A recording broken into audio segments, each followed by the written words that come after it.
vakomana vekoza vaiva kubatikana panhau yepower play kana zviri kuitika mubato reZANU-PF vachiti aiwa VP Chiwenga vanogona vakasabotejewa kana kuti zvinhu zviri kuitika hazvisi fair. Muri Zimbabwe sanambi namashoko abuda nyogwa nevakomana vekoza moza ndivakomana vemawo veterans notobva subscribe like kuti on the bell icon vanopenda paendo pavo kuposta a picture pachiitwa ZANU-PF mantra kana kuti that slogan yekuti 2030 Idi Anika Chitonga.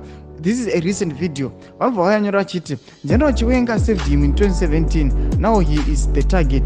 Despite EDC's succession statement last week, which faked 2030 mantra dismissal, ZANU-PF Youth Brigade has been unleashed against General.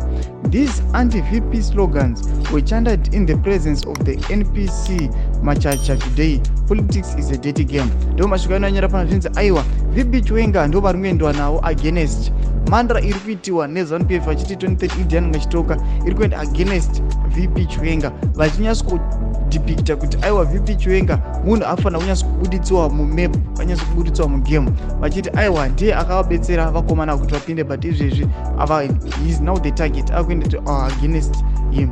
Aiwa muri Zimbabwe chivotodzai mafungiro enyu zvamoziva kuti aiwa Idi munangagwa last week atara mashoko ekuti VP is not the successor but iri kudzokera kucongress kunoelectiwa the new president. Pinda comment section medu kuti uchidze mafungiro enyu, subscribe, like